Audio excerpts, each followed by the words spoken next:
All right, welcome back. Let's quickly go to the FIFA Under-20 World Cup in Turkey. Of course, it's no longer news. Nigeria got its first victory over Cuba, 3-0, but that was yesterday.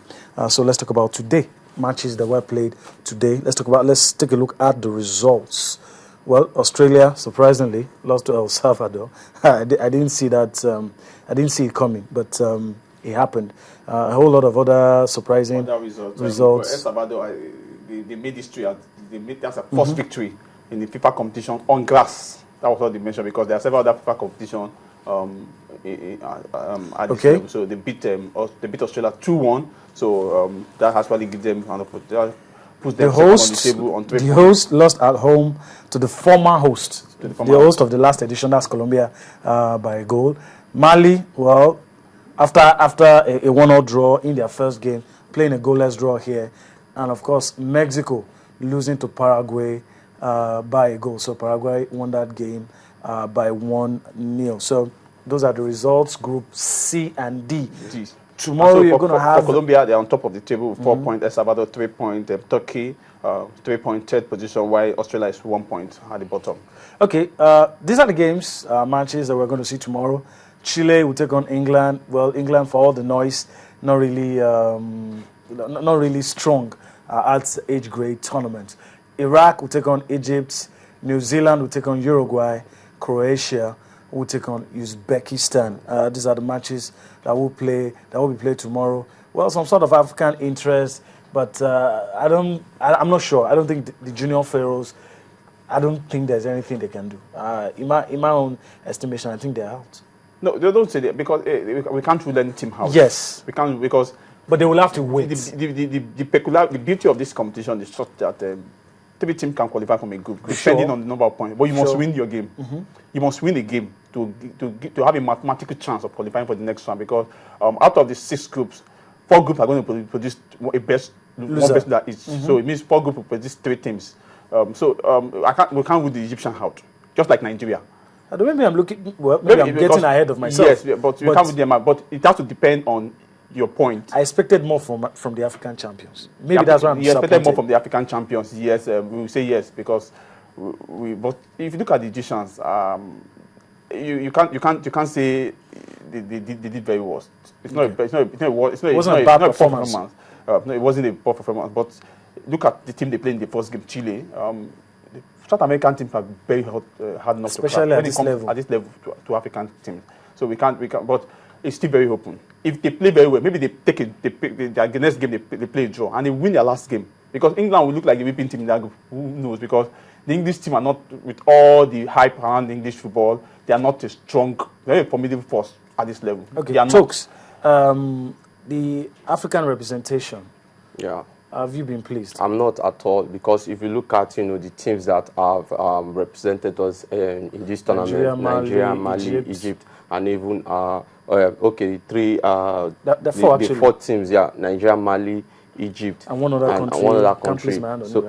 So I think the 4 teams for me, they've not really done well, because if you look at Ghana, the former champions of this tournament, they played 2 matches and they lost 2 matches. Nigeria also, they played 1 and they lost 1. Also, they won 1, they lost 1. While Mali, they played 2, they drew both. They've not won any match. But like Nadia have said that you can't rule any team out, because the beauty of this game is just that one person maybe is going to qualify as the best loser from a group. So I think the African teams, they just have to do enough, do a lot for the, if after they qualify from their group. I think the next thing, they just know that any match they are going to play in the next round is just knockout. So they have to do everything possible to ensure they get victory. Nadi, let me come to you now quickly. Do you see any African team emulating Ghana? Any African team? That was the first African team to win.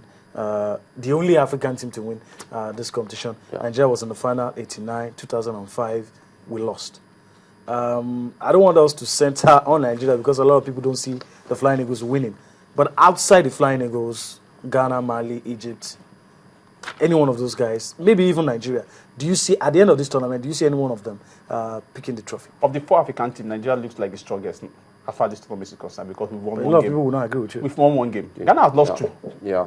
Egypt has lost 2 as well. Ghana have lost. Egypt have lost one. Mali drawn 2. So it's only Nigeria that has won. So it's only Nigeria that look like the only team that will get to the next round. Depending on our last game against South Korea. If we draw that game, then we are through to the next round because that gives us one of the best leader spots from that group. So which means you play a tougher opponent in the second round. In the second round. So I'm not saying, but of the 4 African teams so far, after 2 rounds of game, Nigeria look like the strongest. Better chance of making it to the next round. So we can't say because we've not won before. But an African team winning this one is going to be very, it's a huge mountain. It's a huge obstacle.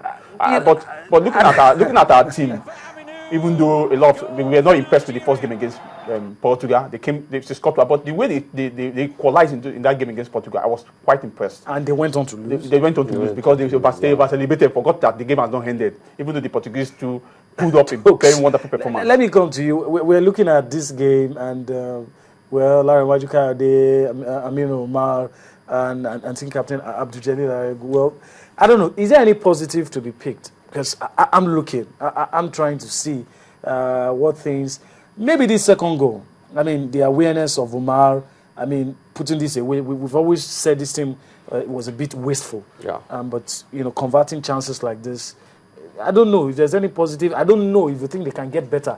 People have said the Flying Eagles are slow starters. I don't know if you agree. I disagree with that because if you look at this same team in the African the same thing that happened in the Nations competition. Cup, that's the same thing that happened even before they went for the AYC. The friendly matches they played, the same problems they had, the same mistakes they made. They still made the same mistake in the Nations Cup. And also, we thought they were going to get better, but we saw them in the Toulon tournament. Most of these mistakes were not corrected, especially at the defense. The defense line was very, very poor because the way they've been conceding goals, was very, very awful. And we've also